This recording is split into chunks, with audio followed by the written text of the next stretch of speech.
sa Balitang Express. President Duterte may mainit na buwelta sa isang senador na nagsasabing walang mali sa kontrata ni na Ayala at Pangilinan. Panoorin ang buong detalye sa video nito. Kaya ito ngayon, sabi ko, graft and corruption.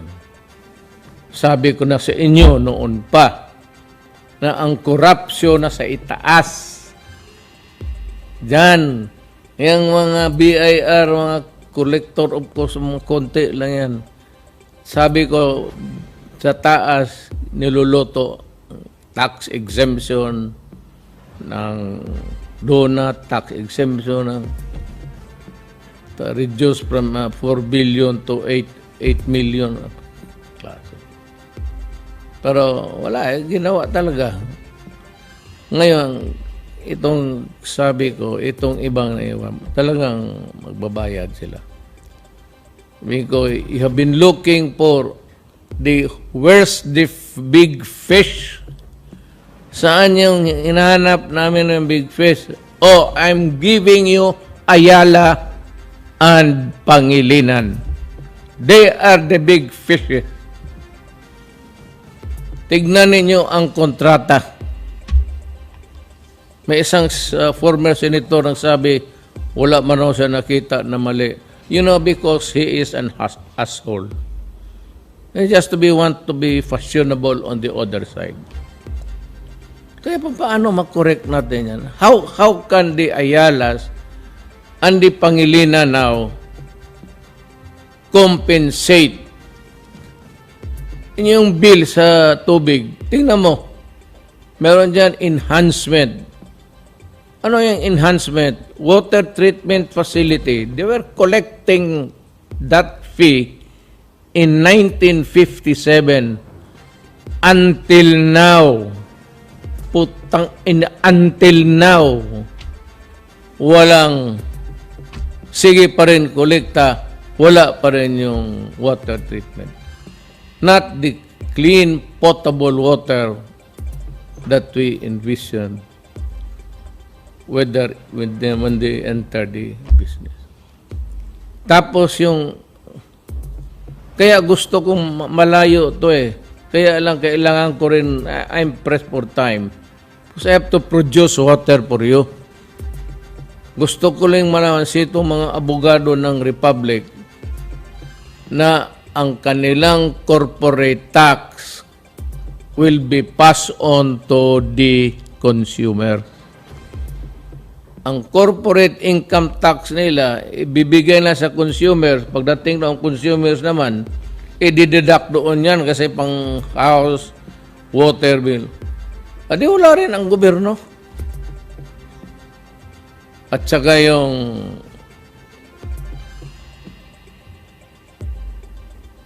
magbayad tayo kung sila malugi.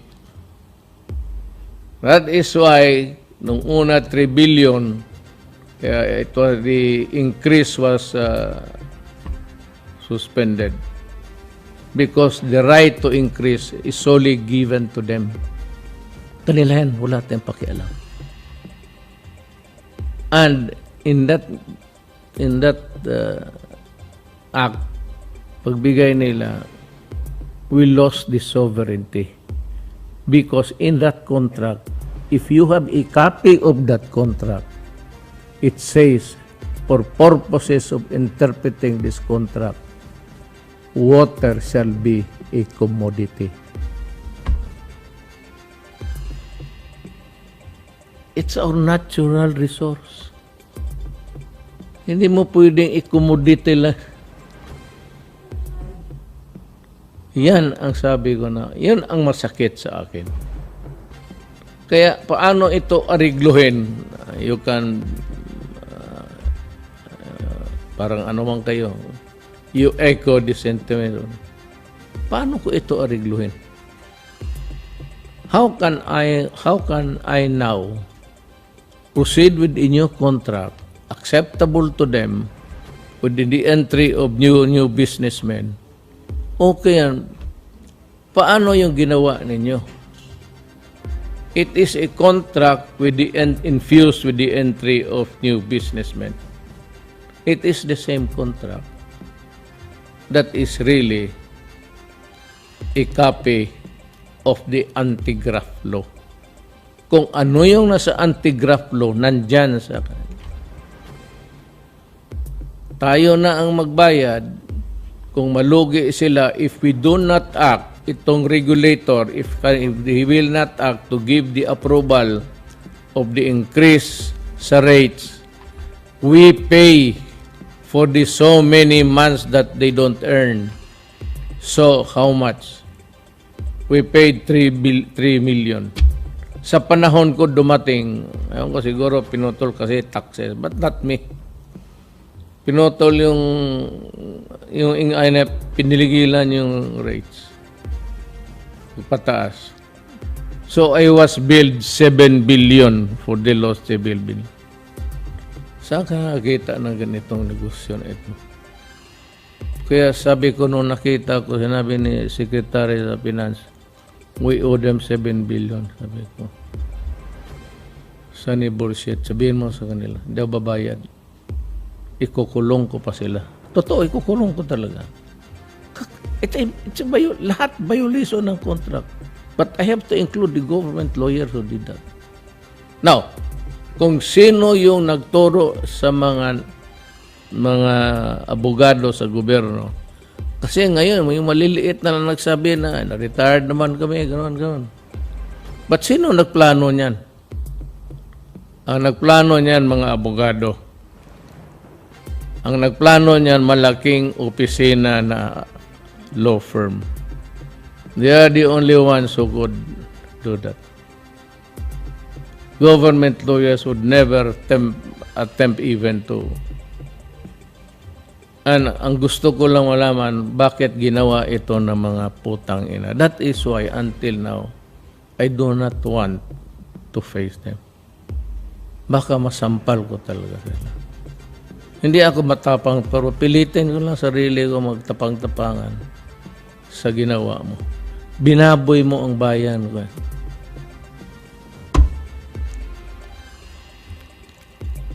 That's the sad part. In October 2016, I signed Administrative Order Number 1, which created the Presidential Task Force on Media Security. Wala mo na ako nakita yung malaking yung mga pitche. Alam mo kung bakit? Yung mag-ECDC, mag-atake dito, bawiin na naman, ayaw magpadagdag. Kaya sa mga probinsya yan, ganon. Maghingi, member ng media, sige magbigay, police, bigay, media, bigay. Tapos kung magpa-increase, hindi na kaya, hindi na ayun. Nabigyan na. Wala man nagpapatayan dyan sa yung high profile na critique about government. Wala akong nakitang newsman na gano'n. Yung nasa mga sugal.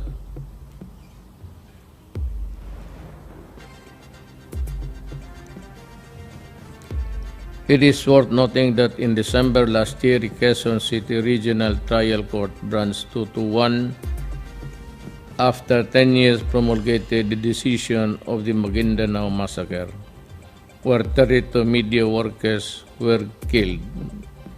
The decision found 31 of the accused, including the principal suspects, guilty of the 57 counts of murder and sentenced them to reclusion perpetua for up to 40 years imprisonment. Alam mo, this is because until now, outside Manila, the government is still feudal. Kaya, pag anong sabihin ng amo nila, gawa. Paski yung mga, alam mo sa probinsya yung mga pulis, ang mga pulis na re-recruit doon, yung mga tao ng mga politiko. Pagkatapos naging pulis yun, kukunin nila. So, he becomes a warlord. Ganon ang reality. That is the reality of our times. Ngayon, kung anuhin mo lang, medyo strictuhin mo lang ng konti. Hindi ko naman pinagyayabang, pero at least we were able to tame a little bit, and there's a equal temperature in Mindanao. But in wala yun. Ano yan pinasok ta ng IS, tapos given the, well, if it is on appeal, there is no finality in it, and it does not really change the color of the environment doon. Kasi nga, lahat ka, basta politiko ka, ganito yan Kung politiko ka, barangay captain ka, mayor ka, pag ikaw ang na-elected, mayor tubig namin, mayor ang daan namin, mayor ang doktor namin, mayor ang eskwelahan namin. So talaga magpunta doon, it becomes a feudal system. We are matagal pa tayo sa ating environment. In some places medyo but Mindanao malayo pa tayo. And in some places sinasabi ko nga malayo pa tayo unless we stop corruption. Madali lang man Alam ninyo, I'm sure that you know this. Ngayon ng BIR. Ano ba ang problema ng BIR? I-gross mo. If you go gross, wala nang corruption. Ano pa matignan nilang resibo? If you really, if Congress is really sincere in stopping corruption sa BIR, o saan, i-gross mo. So wala na maglapit na patay na ang mga examiner niya kasi wala namang deduction. Gross yun po. Resibo lang. Kung gusto niyo talaga na walang. Tapos yung well, so many things, but I can only do within my, ang akin lang is itong sa, I don't know if you'll agree with me, I am not sure, but for you really who understand what I am expressing, hindi yung pinipilit, wag ninyo itong bitawan, wag ninyo itong bitawan itong sa water, because maraming dyan. It's not, we need water. So, naroon ka sa deep blue sea. Kung saan ka, kasi kailangan natin ng tubig. So, somehow you must come up with a compromise there. Pero ang akin lang is wag ninyong bitawan itong pangyayari ito because I am sure as a former prosecuting lawyer, graft and corruption ito. Sigurado ako. Iganin mo, just by agreeing that the water will not be treated as a natural resource, it is already a serious crime against sovereignty. At kung yung i-kolekta nila since 1957, trillion na yan. So where is the money of the people? Trillion na yan. Nasaan na ang pera ng tao?